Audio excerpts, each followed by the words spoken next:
এ তো আপনারা আগের ব্লগেই দেখলেন, আমরা গিয়েছিলাম অরিজিৎ সিংয়ের কনসার্টে। স্টেডিয়াম থেকে বেরিয়েই আমরা একটা লোকাল ধাবায় খেয়ে নিয়েছিলাম রুটি আর তড়কা।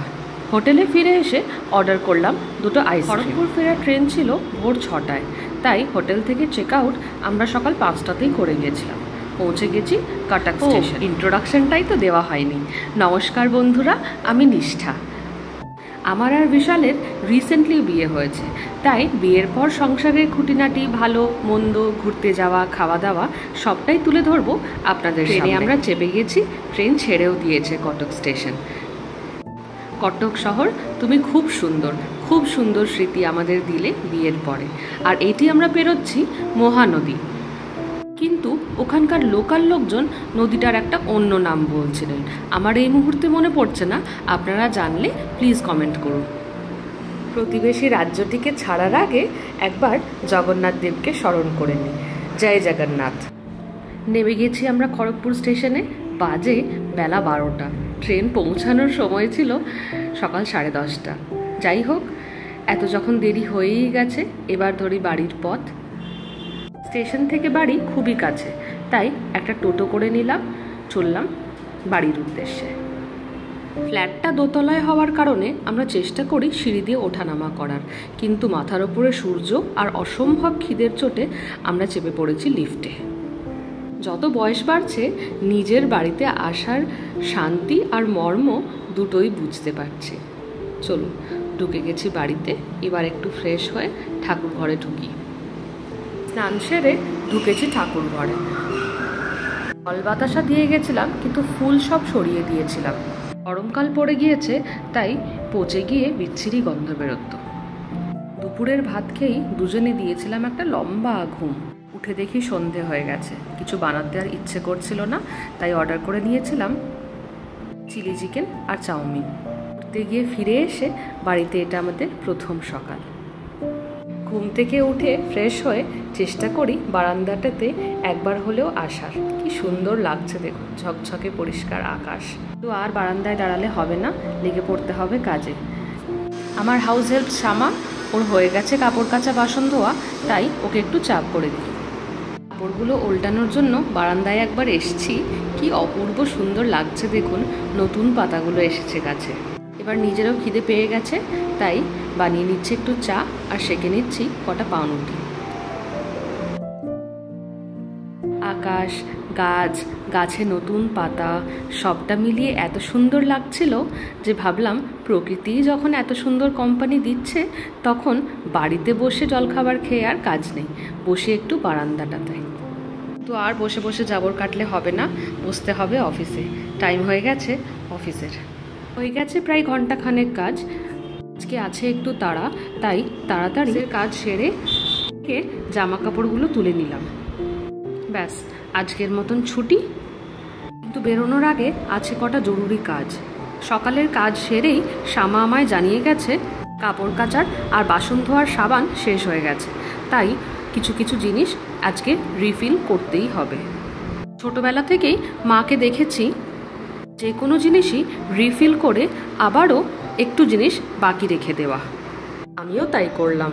সাবানের কৌটোটা অর্ধেক ভরে বাকি অর্ধেক সাবানটা আবারও রেখে দিলাম। বাসন মাজার সাবানটাও তাই করেছিলাম। গতবারে অর্ধেকটা দিয়েছিলাম ব্যবহারের জন্য, এবারে বাকি অর্ধেকটা দিলাম।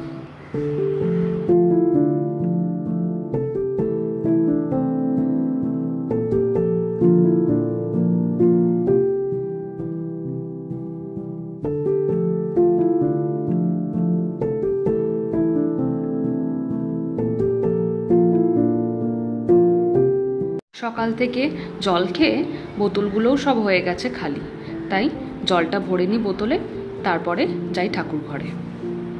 ব্যস্ততার জন্য আজকে ফুল আনতে পারেনি, তাই শুধু জল বাতাসা দিয়েই আজকে পুজো করেছিলাম। ঠাকুরকে আজকে আর ফুল দিতে পারিনি। রবো আজকে আমরা একটা বিয়ে বাড়িতে, কিন্তু বিকেলে চাটা তো খেতে হবে। কাজের জন্য অনেকটা ভোরবেলায় বেরিয়েছিল আজকে বিশাল, তাই এসে একটু রেস্ট নিচ্ছে। যাই হোক, কিছুক্ষণ ঘুমাক, তারপরে তুলবো আবার, একসঙ্গে চা খাবো।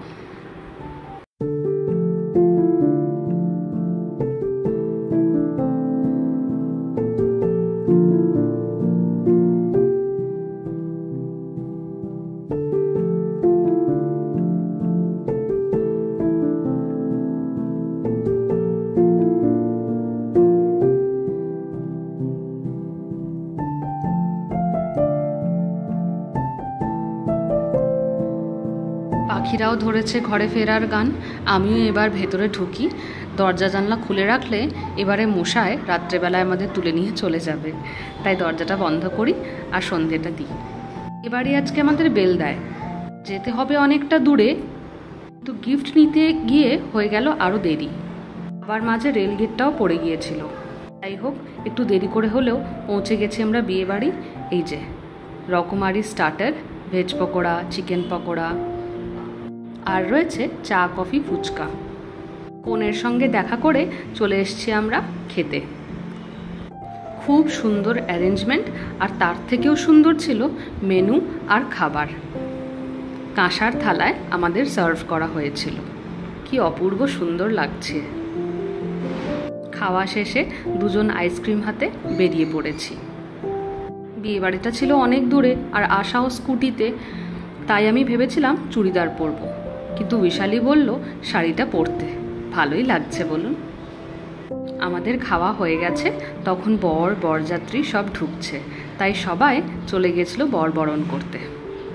এই শাড়িটা আমি আইবুড়ো ভাতে পরেছিলাম। আমার কত স্মৃতি জড়িয়ে শাড়িটার সঙ্গে।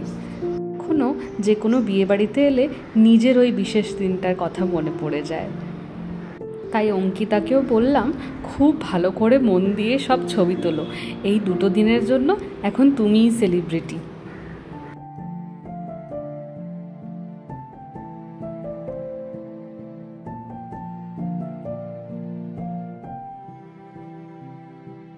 বিশাল বলল শাড়িটা পরে একটু পোজ দিয়ে দাঁড়াও, ছবি তুলি।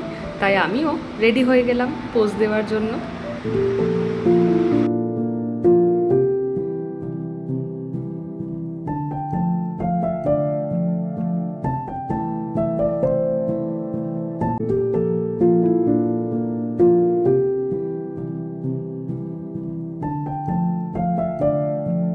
আর এই যে যার জন্য এত দূর থেকে আসা, আমাদের মিষ্টি কোণে অঙ্কিতা।